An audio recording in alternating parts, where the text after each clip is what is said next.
Every weapon has a purpose, and in the Korean War, those purposes were tested in frozen mountains, burning trenches, and the first jet dogfights in human history.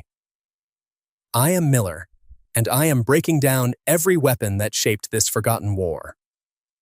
Hit subscribe right now because you are not going to want to miss what comes next.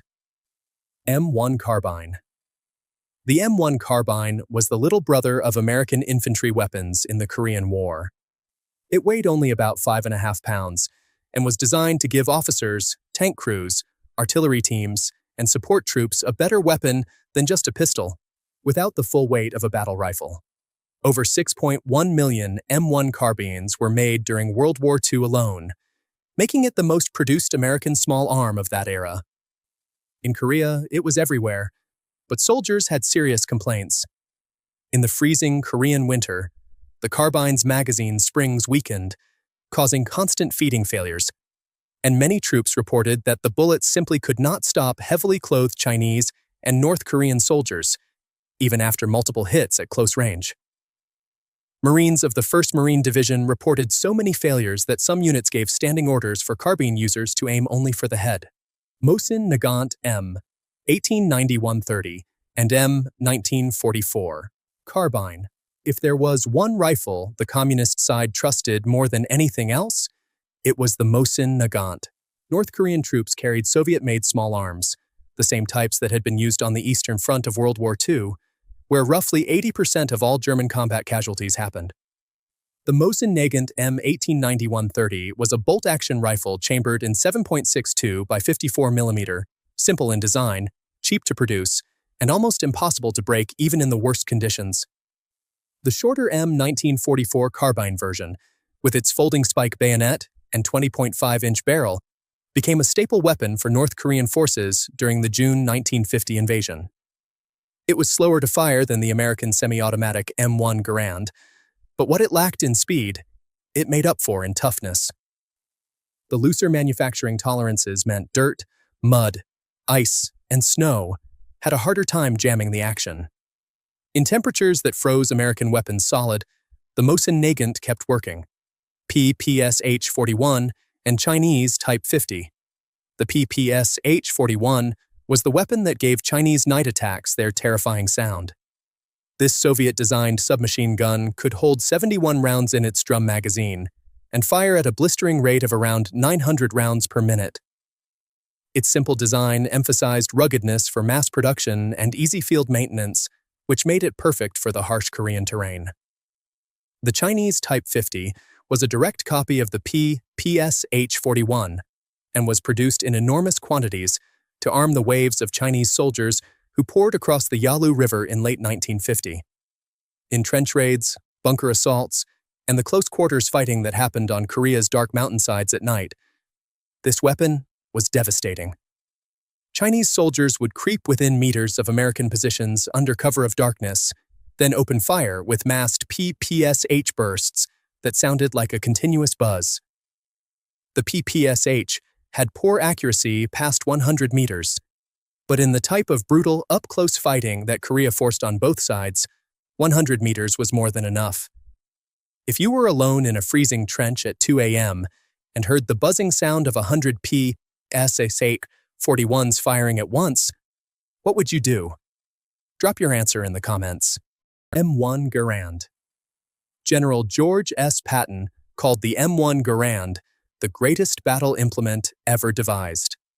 And in the Korean War, it proved why. This semi-automatic rifle fired the powerful .30-06 cartridge from an 8-round en-bloc clip and could put rounds downrange as fast as a soldier could pull the trigger. That was its biggest advantage over the bolt-action M1 Garand carried by communist forces. While a M1 shooter had to manually work the bolt between every shot, a Garand shooter just kept firing, giving American infantry roughly double the aimed firepower in any engagement. About 5.4 million M1 Garands were made during World War II, and during the Korean War, the Department of Defense placed new production contracts because demand was so high. But it was not perfect in Korea. In the extreme cold of the Korean winter, the Garand's actions sometimes had to be fired once or twice just to warm up enough to cycle properly. Browning Automatic Rifle. Brigadier General S. L. A. Marshall called the bar the mainstay of the Korean War infantry squad and described it as the weapon that gave fresh impulse to the rifle line wherever it moved and fired. The M1918. A 2 Browning automatic rifle was a 19-pound beast that fired the full-power .30-06 round from a 20-round magazine. It was the only automatic weapon in a standard 12-man American infantry squad, and that made it the most important gun on the hill. A typical bar gunner in Korea carried a 12-magazine belt, combat suspenders, 3 or 4 extra magazines in his pockets, extra canteens, a .45 pistol, grenades, and a flak vest. The enemy constantly gave priority attention to killing the barman in every engagement because knocking out the automatic rifle crippled the whole squad's firepower. In combat, the bar frequently decided the outcome of determined attacks by North Korean and Chinese forces. Browning M. 1919 A 4. The Browning M1919. A 4 was the standard platoon-level machine gun for American forces in Korea, and it did one thing better than almost any other weapon in the war. It held the line. This belt-fed, air-cooled .30 caliber machine gun could deliver sustained fire at around 400 to 550 rounds per minute, giving platoons the ability to pin down and shred enemy attacks across open ground and hillsides. In the Korean War's brutal hill-fighting phase from mid-1951 onward, the war turned into a contest of fortified ridgeline positions, and machine guns with interlocking fields of fire decided who kept those hills and who died trying to take them. The M1919, a 4, was mounted on a tripod and operated by a crew, allowing it to pour accurate fire at ranges well beyond what any rifle could match. When Chinese and North Korean forces launched their massive night assaults, wave after wave of infantry rushing forward, it was the sustained rattle of the M1919 that broke those attacks apart. If you had to defend one hill with only one weapon, would you pick a machine gun or something else? Tell me in the comments. 81mm mortar. The 81mm mortar was one of the most valuable and most used weapons in the entire Korean War, and most people have never heard of it. It was a company-level weapon that could drop high-explosive shells onto enemy positions hidden behind ridges, inside trenches, and on reverse slopes where no rifle or machine gun could reach. In Korea's mountainous terrain, where enemies could hide just behind the next hill, the mortar was often the only weapon that could touch them. A trained crew could fire 18 rounds per minute and hit targets over 3,000 meters away. But in the brutal Korean winter, even mortars suffered.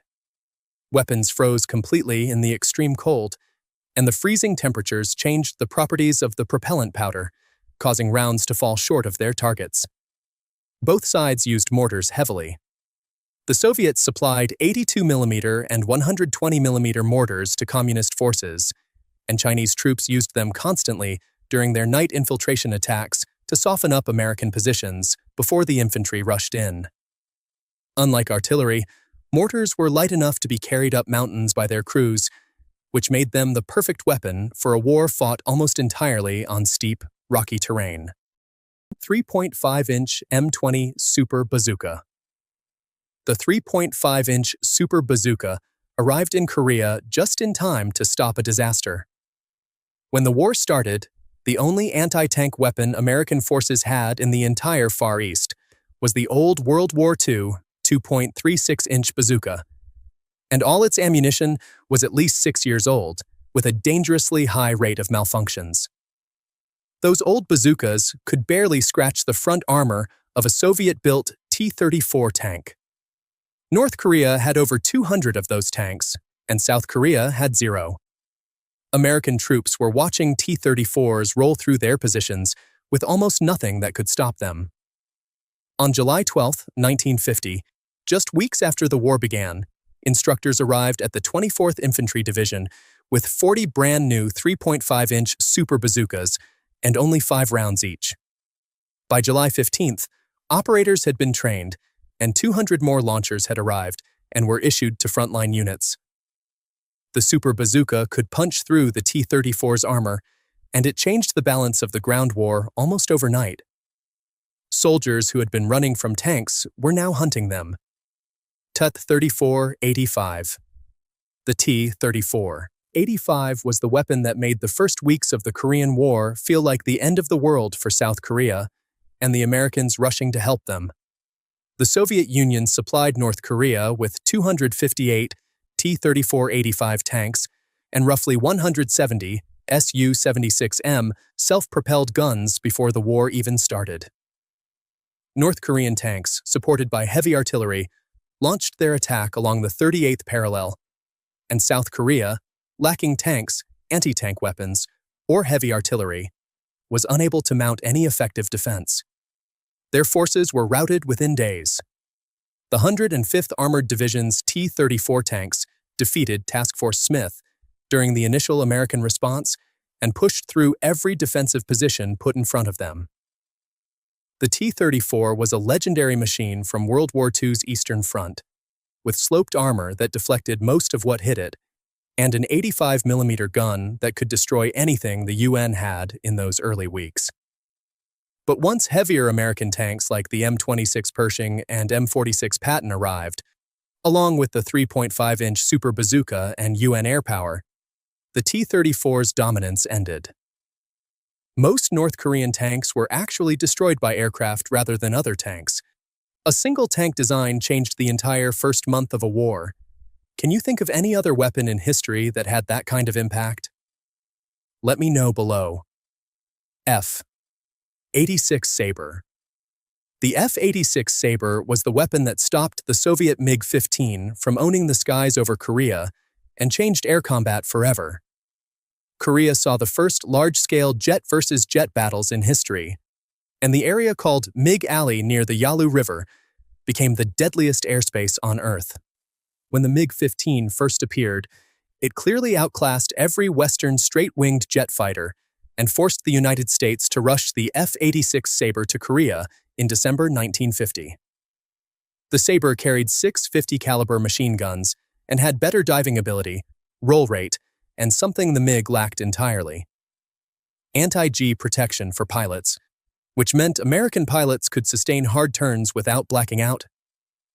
On April 12, 1951, a day pilots called Black Thursday, MiG-15s attacked 48 B-29 bombers and shot down or damaged so many that the U.S. Air Force halted daylight bombing for roughly 3 months. The Sabre was the answer. By the end of the war, F-86 pilots were credited with shooting down 792 MiGs, though modern research suggests the real kill ratio was closer to 2-to-1 rather than the originally claimed 10-to-1. Of the 41 American pilots who became aces during the Korean War, all but one flew the F-86 Sabre. From a 5-pound carbine that could not stop a winter coat to a jet fighter that rewrote the rules of air combat, these weapons shaped every single day of the Korean War. If this video gave you something new, hit subscribe and turn on notifications because the next one is going to hit even harder.